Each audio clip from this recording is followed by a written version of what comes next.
প্রিয় দর্শক, আমার সামনে যিনি দাঁড়িয়ে আছেন এবং খোলা বিলের মাঝখানে নিকটে যে খামারটি দেখছেন, এই খামারটি ভাই এখানে হাঁস পালন করে থাকে খোলা বিলের মাঝে। উনি খোলা বিলের মাঝে কীভাবে হাঁস পালন করে থাকে এবং কেন হাঁস পালন করে খাবারে আসলেন এবং হাঁস পালন করে তিনি কী পরিমাণ লাভবান হতে পারছেন, এই কথাগুলো শুনবো ওনার কাছ থেকে। আর বিশেষ করে একটা কথা না বললে না, হাঁসের যে সমস্ত সমস্যা হয়ে থাকে এবং এর সমস্যা কীভাবে সমাধান করেন এই খামারি, এবং এই সমস্যা করতে গেলে কী কী মেডিসিন ব্যবহার করতে হয় সেই কথাগুলো শুনবো খামারির কাছ থেকে। তো প্রিয় দর্শক, কথা না বাড়ি শুরু করি আজকের প্রতিবেদন।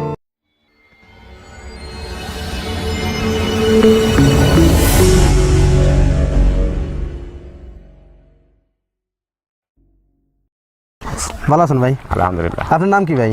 আমার নাম আব্দুল বাতেন। আপনার গ্রামের বাড়ি কোথায়? আমার বাড়ি চরগবন্ধ। দোপপাড়া আর কি। আপনি এখানে কোথায় দাঁড়িয়ে আছেন?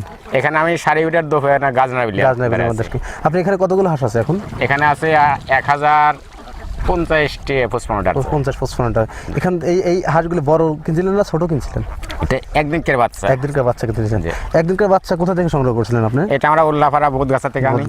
কোন হাঁসাই থেকে আনছিলেন? এটা আছে আপনার হামিদ মোল্লা আছে। মোল্লা হাঁসাই থেকে আনছিলেন আর কি। যাই হোক, আপনি কি জাতের বাচ্চা দিয়ে খামারটি শুরু করলেন? আমরা আনি আপনার হলো ক্যাম্বেল আনি। ধরেন যে আমরা ঝিনুক আনি না, ঝিনুক আনলি হয় যখন এক একটা দল যখন আমরা সংগ্রহ করি তখন আমরা যে ক্যামেলটা আমাদের কাছে ভালো লাগে, যার জন্য আমরা ক্যামেলটা আনি। কেন ক্যাম্বেল হাঁস দিয়ে খামারটি করেন আপনারা? ক্যাম্বেল হাঁসটা আপনার হলো দেখতে ভালো লাগে বা ওর কামাইটা ভালো। কি পরিমাণ ডিম দেয় এটা হাঁস? কি এর 1000 হাঁস থাকলে পরে পৌষ মাসে আপনার ধরেন যে 900-950 ডিম আমরা তুলতে পারি। 900 থেকে 95% ডিম তুলতে পারি আসবে আর কি। আচ্ছা, হাঁসের যে ডিম বৃদ্ধি করার জন্য কি কি খাবার আপনারা ব্যবহার করে থাকেন? এটা আমরা একদিনকে বাচ্চাতে আমরা আনি। হ্যাঁ, ধরেন যে 15 থেকে 20 দিন আমরা দিল ব্রয়লার ফিট। প্রথম দিল চেকন্ডা, একদম ছোটটা আর কি, একদম চেকন্ডা দেই। ওইটা শতকরা খাইলে 101 পিস, এক বস্তা। তারপরে যখন খাওয়াটা ফুরা যায়, যখন আদলা খাওয়ার সময় হয় তখন আদলা দিই। এটা কতদিন পরে দেন? এটা দেখা যায় যে আমরা 20 থেকে 25 দিন আমরা মোট ওই এটা খাওয়াই। ফিট খাওয়ান আর কি। ফিট খাওয়াই আপনার হলো 100 বাচ্চার 2 বস্তা খাওয়াই। 2 বস্তা যায় আর কি। এটা কতদিন পর্যন্ত খাওয়ান? কয় মাস আমরা খাওয়াইলো আপনার হলো ওই তো 20 থেকে 25 দিন পর্যন্ত আমরা খাওয়াই। খাওয়ানোর পরে আমরা 2 সাইডে ধান দেই, দেখে ধান খাওয়ার সময় হয়েছে, ধান খেতে পারে তখন আমরা ধানে দিই। ধান দেন আর কি। আচ্ছা, 1 মাস থেকে 28 দিন থেকে 1 মাস এটা আমরা ঘরে রাখি। ওই বাচ্চার বয়স 28 দিন হওয়ার পরে আমরা ভ্যাকসিন। 28 থেকে 30 দিনের মধ্যে একটা ভ্যাকসিন করেন? আবার তারপরে আবার কয়দিন পরে করেন? তারপরে আবার 3 মাস পর আরেকটা ভ্যাকসিন করেন? প্রথম ভ্যাকসিন 28 থেকে 30 দিন একটা, তারপর 3 মাস পর একটা ভ্যাকসিন। প্রিয় দর্শক, খামারি ভাই বললেন যে হাঁস পালন করে অভিজ্ঞতা থেকে বললেন যে হাঁস পালন করে প্রথমে একদিন থেকে শুরু করে 28 দিনের মধ্যে বা 30 দিনের মধ্যে প্রথমে একটি ভ্যাকসিন করে থাকে ডাকপ্লের, তারপরে আবার 3 মাস পর আরেকটা ভ্যাকসিন করতে হয়। আচ্ছা, ভ্যাকসিনটা করেন কি জন্য? ভ্যাকসিন করি আমরা ধরেন যে এর বেদির থেকে দূরত্ব থাকার জন্য, বা জিনিসটা আমাদের ভালো থাকবে, আমরা ব্যবসা করব। হাঁসের কি কি রোগ হয়ে থাকে? হাঁসের রোগ আপনার হলো যে বাথরুম কি কয়, পাতলা পায়খানা, এই সমস্ত এইসব বেদি ধরলে পরে ঠান্ডা লাগে। কি কি ওষুধ ব্যবহার করেন আপনারা? ওষুধ দিয়ে আপনার হলো ঠান্ডার জন্য টক্সিন। তারপরে এর ওষুধ দিয়ে আপনার হলো রিবোসন। কি জন্য রিবোসনটা? কি জন্য রিবোসনটা দিয়ে আপনার হলো গালে ঘার জন্য। ধান খায়, গালে ঘা হয় না, শামুক খায়, ওই জন্য আর গালে ঘার জন্য রিবোসন দেন। তারপর আর কি? আর ডিম বৃদ্ধি করার জন্য দিলে আপনার হলো ডিম বৃদ্ধি করার জন্য কি কি ওষুধ ব্যবহার করেন? ডিম বৃদ্ধি করার জন্য তো AD3 দেই, জিঙ্ক সালফেট দেই। আর আপনার হলো ক্যালসিয়াম দিই। জিঙ্ক সালফেট এটা আমরা বুঝতে পারি। জিঙ্কটা কেন দেন? জিঙ্কটা দিই আপনার ডিমের খোসাটা পুষ্ট হয়, মোটা হয়, শক্ত হয়, ওই জন্য ঝুনঝুন করে বাজে। বুঝতে পারছি। আর ক্যালসিয়ামটা দিই হাঁসের হচ্ছে আপনার হলো পায়ে শক্তি থাকার জন্য, মানে অনেক রাস্তা দূর করে, প্যারালাইসিস যাতে না হওয়ার সম্ভাবনা থাকে, অনেক রাস্তা আপ ডাউন করে, তো ওই জন্য ক্যালসিয়ামটা দিই। এটা দিয়েই আমরা জানি ব্যবসা করি। আমরা মাঠে দূরে দূরে থাকি, কোনো মেয়াক সাবর যা কেন না হয় আমরা কিছু আমাদের গাঢ় হয়ে দিয়ে চলে যায়। শিলপাত্র পরে এদের গাঢ় হয়ে দিয়ে চলে যায়। হাঁস রাখার জন্য যে এই খোলা বিলে আপনি কিরকম পরিস্থিতি করে থাকেন, পরিবেশ তৈরি করেন? পরিবেশ তৈরি ধরেন যে এরকম জাল দিয়ে নেট দিয়ে আমরা ঘিরে রাখি, নিজে থাকার একটা সই করি, ওদের থাকে, আমরা সই তলে থাকি, ওদের পাহারা দিই আমরা। রাতে রাত জাগি, শিয়াল বনবিলি খাটাস এগুলো আসে না, তারা রাখি, তাদের আমরা ডিম কিনে আমরা ঠিকালে পাই। এই 1050 পিস থেকে কি পরিমাণ ডিম পান প্রতিদিন আর কি? এখন বর্তমান 710-20 তুলতেছে। কি পরিমাণ ডিম আসে আর কি? 1000 ডিমের এখন 1080 এখন ডিম আসবে না। এই পর্যন্ত ধরেন এই 700-750 পর্যন্ত উপর যাবে এখন। আর ধান যখন পোঁচ ধরবে, কাটা ধরবে, তখন আমি ধরেন যে 900 থেকে 950 পর্যন্ত আমি ডিম ডিম তুলতে আসবে পারবো। আর কি 95% ডিম আসবে। জি। খাকি ক্যাম্বেল হাঁস দিয়ে খামার করার উদ্দেশ্য হচ্ছে ডিমের পরিমাণটা বাড়ে। যে বারে খাকি ক্যাম্বেল হাঁস ডিম প্রচুর পরিমাণ ডিম দেয়, এই জন্য মানুষ খাকি ক্যাম্বেল দিয়ে হাঁস দিয়ে খামারটি করেন। আপনিও করছেন আর কি। করছি। আপনি কার পরামর্শ দিতে হাঁসের খামারে আসলেন? এটা আমি কারো পরামর্শ নিই না, বা আমার এলাকায় এসব খামার দেখিয়ে জি, জি। অনেক তার খামারে যা নিজে খাটিছি, জি জি, নিজে চাকর খাটি মানে তার পরে খামারে পরের খামারে জি। রাখাল ছিলেন আর কি। খাটিছি। জি জি জি, তার খামারের যা রাখাল থাকে তা নিজেই যা এটা প্রশিক্ষণ নিছি, জি জি। প্রশিক্ষণ নিয়ে যে কিভাবে খাওয়ানো লাগে সব কিছু দেখেছি, শিখেছি। জি, জি। শিখে সারি এখন বর্তমান নিজেই আমি বাচ্চা আইনি, নিজেই আমি খামার করতে পারি। বুঝতে পারছি আর কি। মানে এখন ওষুধপাতি যাই লাগুক, আমি এদের অন্য কারো কাছে যাইনি, আমি নিজে ডাক্তার বুঝি। ডাক্তারের কাছে যাই, এটা নাম বলি দিয়ে দিয়ে দেয়। দেয়।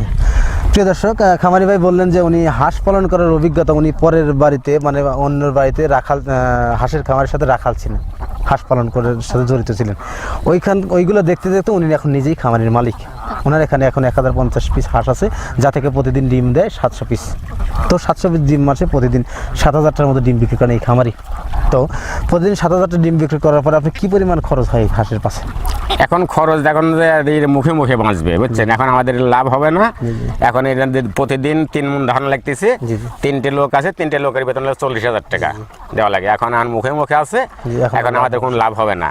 এদের লাভ আমরা পাবো ধান কাটবে যখন শুরু করবি, তখন আমি লাভ পাবো, ধরেন যে তখন আমার অন্য কোনো কেনা লাগতেছে না। কী পরিমাণ আয় হবে প্রতি মাসে? তাও তখন আমি মাসে কোমর পক্ষেও আমি 1,70,80,000 কি 2 লাখ টাকা মানে ইনকাম হয়। প্রতি মাসে 2 লাখ টাকা? ডিমের বেতন আর বেশি পাবো। জি, জি। বা এখন ডিমের দাম কম, আমরা ডিমের দাম 1100-1200 পর্যন্ত বিক্রি করছি। এখন আমাদের সেটা নেই, এখন বাজারে 8 থেকে 850 টাকা। দাম কমে গেছে, দাম কমে গেছে। ওই সময় দামটাও বেশি পাবেন। বেশি পাবো। তো প্রথম মোটামুটি আপনাকে বলতেছেন 1050 পিস হাঁস থেকে প্রতি মাসে তাও 1,70,000 থেকে 1,80,000 টাকা আয়তে করবেন। একটা সিজন আসবে, সেই সিজনটা যখন ধান কাটবে সেই চিন্তা ভাবনা। এটাই আমাদের সিজন। প্রিয় দর্শক, আশাতেই মানুষ বাসা বাঁধে, এই কথাটাই বললেন আমাদের খামারি। উনি বড় আশা করে আছেন যে সামনে ধান কাটবে, তখন ধান খাবে আর এক্সট্রা খাবারটা লাগবে না। আর তখন তার এই 1050 পিস হাঁস থেকে 1,70,000 থেকে 1,80,000 টাকা আয় থাকে পার মান্থ। এই কথাটাই বললেন। হাঁস পালন করার অভিজ্ঞতা কতদিন কার আপনার? আমার এটা ধরেন যে 8 থেকে 10 বছর। 10 বছর আর কি। এই 10 বছরের মধ্যে কী ধরনের সমস্যার সম্মুখীন হয়েছে হাঁস পালনে? এরা সমাধান করছি, ধরেন যেমন গরিব ছিল, আমার কিছু ছিল না। এখন এরা আমি পালিয়ে কি করছেন? ধরেন যে বাড়ি একটা ঘর খাড়া করছি, আর মাঠে কিছু আমাদের নিজের জমি তো নাই, আমরা এমনি জমি কটে রাখি, শন করে রাখি, বা বেশি টাকার পর রাখি, আমরা আবাদও কিছু করছি। শন করে বলতে কি বোঝায়? এটা ধরেন যে আমরা নিজের খাবার লাগে, টাকা দিছেন আর কি, যে আমি একবারে 1 লাখ ফেরত। ও মানে ফেরত হ্যাঁ, যোগ্যতে। হ্যাঁ। এই হিসেবে ঠিক আছে, বুঝতে পারছি। 3-4 লাখ টাকার জমি রেখা আছে। জি জি। এই হাঁস পালন করে আপনি 3 লাখ 4 লাখ টাকা জমি রাখছেন এবং ঘর করছেন, সব মিলিয়ে করছেন। আপনার পরিবারের সদস্য কতজন? 4 জন। ছেলে মেয়ে কম দিয়ে তারা কি করে? ছেলে ছোট, কেবল 6-এ পড়তেছে, মেয়ে বাবাটা বিয়ে দিচ্ছি, মেয়ে যেটা পড়তেছে। জি জি, বুঝতে পারছি। তো সব মিলে আলহামদুলিল্লাহ খুব ভালো আছেন, আল্লাহ খুব ভালো রাখছে। হ্যাঁ, আল্লাহ খুব ভালো রাখছে। আপনি কি মনে করেন যে হাঁস পালন করে আপনি লাভবান হয়েছেন? যারা নতুন খামারি, যারা খামার করেন, তারা যদি হাঁসের খামার করেন, হাঁস পালনে আসেন, তারা কি লাভবান হতে পারবেন? হ্যাঁ, তারা করতে পারবে। কেমন যদি আল্লাহ নসিবে তার টিকা রাখে, কপালে যদি তার টিকে থাকে, তাহলে সে পারবে। আর যদি অসুখে নিয়ে চলে যায়, তাহলে সে পারবে না, সে খারাপ থাকতে পারবে না। বুঝতে পারছি। প্রিয় দর্শক, খামারি ভাই বললেন যে হাঁস পালন করে বিভিন্ন প্রতিযোগিতার সাথে জীবনযাপন করতে হয় বা জীবন সংগ্রাম করতে হয়, সংগ্রামের মাঝে জীবিকা নির্মাণ করতে হবে। তো হাঁস পালন করতে গেলে যে সমস্যা আসবেই, এই সমস্যাকে মোকাবেলা করতে হবে, তাহলে সে হাঁসের সফল খামারি হতে পারবে। এই কথাটাই বললেন খামারি ভাই। কেন? কারণ হাঁস পালন করে বিভিন্ন রোগ আসবে, রোগাক্রান্ত হবে, এই রোগের সমাধান করতে হবে। আর হাঁস পালন করে লাভবান হওয়া যাবে যদি সেই হাঁসটা সুস্থ সবল হাঁস থাকে, তাহলে সেটা লাভবান, সে থেকে আয় হবে এবং তাহলে সে খামারি লাভবান হতে পারবে। তো প্রিয় দর্শক, অনেক কথা বললাম।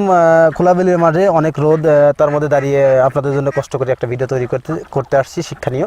তো আশা করি এই ভিডিওটা পুরোপুরি দেখবেন, যাতে এই ভিডিও থেকে অনেক কিছু শিখতে পারবেন। বুঝতে পারছি। আপনারা আবদ্ধ অবস্থায় হাঁস পালন তো বেশি পছন্দ করেন না খোলা অবস্থায় বলে হাঁস পালন করে পছন্দ করেন? আমাদের এই খোলা অবস্থায় আমাদের পছন্দ বেশি হয়। কেন পছন্দ বেশি হয়? আমাদের পছন্দ বেশি হয় কি কারণে, আমরা এই এলাকায় খাবার পাই নিয়ে অন্য এলাকায় আছে, আমরা সেখানে গাড়ি তুলে নিয়ে অন্য এলাকায় চলে যাই। আমরা বহু দূরে দূরে যাই, যে এলাকায় ডাঙা আছে বা খাবার আছে সেই এলাকায় আমরা চলে যাই, যার জন্য আমাদের ব্যবসা আমরা বেশি করতে পারি। আচ্ছা, আপনি কি মনে হয় আবদ্ধ অবস্থা হাঁস যদি পালন করে সেক্ষেত্রে কি লাভবান হওয়া যায়? হ্যাঁ, লাভবান না, আবদ্ধ লাভবান হবে না। কারণ ওই আপনার মাচাল করিয়ে পুকুরে আটকা রাখিয়ে খাবার দিবেন, ওটা কোনো ব্যবসা করতে পারবেন না, জি, তা তো ও loss ব্যবসা হবে। দিবে না, লস হয়ে যাবে। ও যা খাবে খাইই যাবে। বুঝতে পারছি। প্রিয় দর্শক, খামারি ভাই বললেন যে হাঁস পালন করে কোনো ব্যক্তি যদি লাভবান হতে চায় তাহলে তার আবদ্ধ অবস্থায় না, খোলা অবস্থায় হাঁস পালন করতে হবে, তাহলে সে লাভবান হতে পারবে। কারণ আবদ্ধ অবস্থায় খরচের পরিমাণটা প্রচুর, কেননা হাঁস প্রচুর পরিমাণ খাবার খায়। এই খাবারটা দিতে গেলে হাঁসের খামারির কিছু থাকবে না, তাই খামারি সাজেস্ট করছে, খামারি পরামর্শ দেয় হাঁসের খামার করে লাভবান হতে হলে অবশ্যই খোলা অবস্থায় হাঁস পালন করতে হবে, এই কথাটাই বললেন খামারি। তো প্রিয় দর্শক, অনেক কথাই বললাম, আর কথা বাড়াবো না। আজকের প্রতিবেদন এখানেই সমাপ্ত করছি। ভালো থাকেন, সুস্থ থাকেন, আল্লাহ হাফেজ। আল্লাহ হাফেজ।